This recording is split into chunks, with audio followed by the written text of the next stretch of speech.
A few months ago, I spent an entire weekend filming this epic reel for my Instagram page. I had perfect lighting, smooth transitions, shot it in 4K, used the best camera. I made sure everything was dope, and I had a killer caption. But guess what happened after I posted it? It was like me and my wife and my friends watching the video. Even the comment, you can tell like it was only 2 or 3 people that commented on the video. 500 views. It was very painful. When I post videos sometimes, I feel ashamed. I'm not just talking about this one specific video, but a lot of other videos. Man, when you post a video and nobody's watching and you have like 300, 500 views, sometimes you get lucky and you get like 1,000 views. And I know 1,000 views is a lot, but it's painful. I checked my account. My account was still, it was still zero as usual. So I'm like, I was so disappointed. But then I realized something. I was like, Instagram algorithm had changed and I wasn't keeping up. Maybe that's what the issue is. So what I did now was I dug deep, I tested new strategies, and I finally cracked the code. Let's go. So in this video, I'm going to share the 3 things Instagram is prioritizing in 2025 that has completely transformed my results. And trust me, you're going to want to take notes. 1, we're gonna cover trial reels. So trial reels is kind of like a sneaky way to test your content before your followers even see it. And I know you people, you like sneaky things. This is a feature Instagram is testing in 2025 and it's a game changer. Instead of posting your reel to all your followers right away, Instagram shows it to a small group of non-followers first. If it gets engagement, they'll push it to more of your non-followers as well. So if it doesn't, you can delete the video, tweak it, repost it again until it does well, right? So this is a good way for you to kind of like test your video, kind of like put it out without putting it out to your audience, because I'm sure we all know how embarrassing it is for you to post a video and it's crickets, right? That's one of the most embarrassing things. And one of the most interesting things that I've found, you know, being somebody that's been doing social media for the past 10 years is the hardest part about creating content is actually posting it. You can be motivated to actually create the video, edit the video, but when it's time to post and you have this feeling that what if people don't like it? What if people don't watch it? What if it's crickets?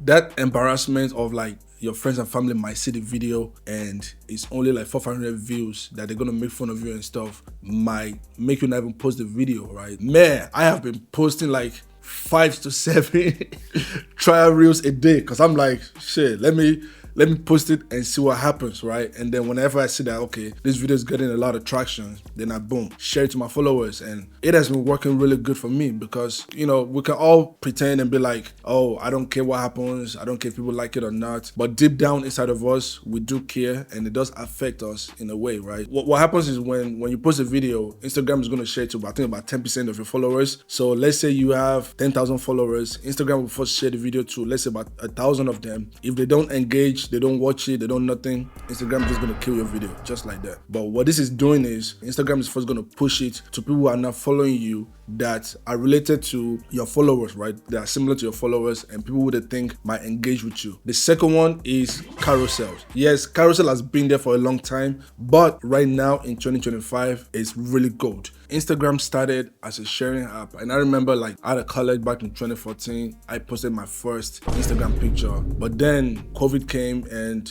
everybody started posting reels, right? But then a lot of people forgot about, you know, just posting the regular picture and having carousel and all that good stuff. And now Instagram is like, wait a minute, we are not just a video app, we're also a photo app, right? We want more people to post more carousel. And Instagram have always been pushing carousel, but in 2025, right now, they are pushing carousel more than reels, right? And I gotta do a better job myself because I'm used to, you know, I'm a video guy, right? I love creating videos. I don't really like taking pictures, but I myself need to do better at posting carousel. But Instagram is pushing carousels harder than ever in 2025. And the reason why is because reels are getting oversaturated. Everybody's posting reels, you know. It's getting harder to stand out in your reels. So if you really want to stand out, you can create carousels because they're making a comeback. Instagram wants to encourage more photo content and carousels are perfect for storytelling, right? Reels are good ways to get discovered. Carousels are the best ways to build that engagement and nurture your audience and keep things going. And then the third one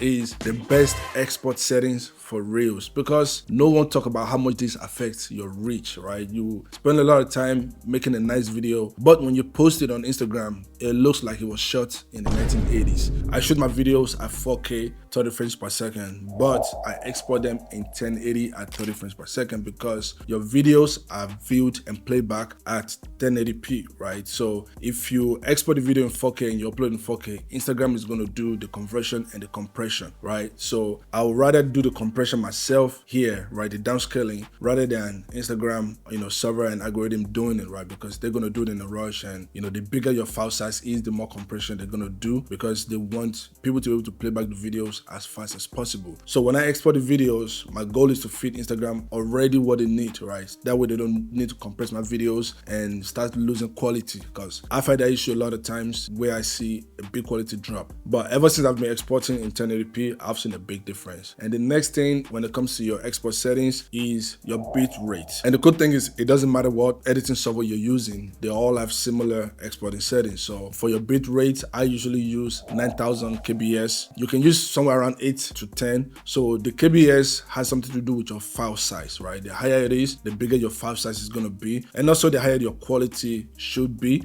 But I've found somewhere between 8 to 10,000 kbs is pretty good, so I just stay in the middle. I use 9000 kbs. And also your codec should be H.264. Please do not create any HDR videos for Instagram. Your videos is just going to be like all over the place. So it's always best for you to just export MP4 H.264 and keep it a buck. I hope what I just said makes sense. Which one is keep it a buck? I don't know where I heard that from, but I think that's the way Gen Z's talks and stuff now. So like, I've tested this a couple of times and the difference is night and day. There's something secret about Instagram that's coming soon. I believe it's coming on March 31st. So Instagram is launching their own editing app. It's pretty much going to be like CapCut, but it's designed for Instagram specifically. And Instagram is going to prioritize videos that are edited and sent straight to Instagram from the edit app. So you know what I'm going to be doing March 31st when it comes out. I'm going to be one of the first people editing videos on the app, and I'm going to be sending my videos directly there. So if you found this video helpful, give this video a like, drop a comment, and tell me which strategy you're most excited to try. And also check out my Instagram at Wale the CEO. I post a lot of videos about camera reviews, tech, AI, other good stuff, similar to what I post on YouTube over here. I'll definitely see you when the edit app drops. Let's go.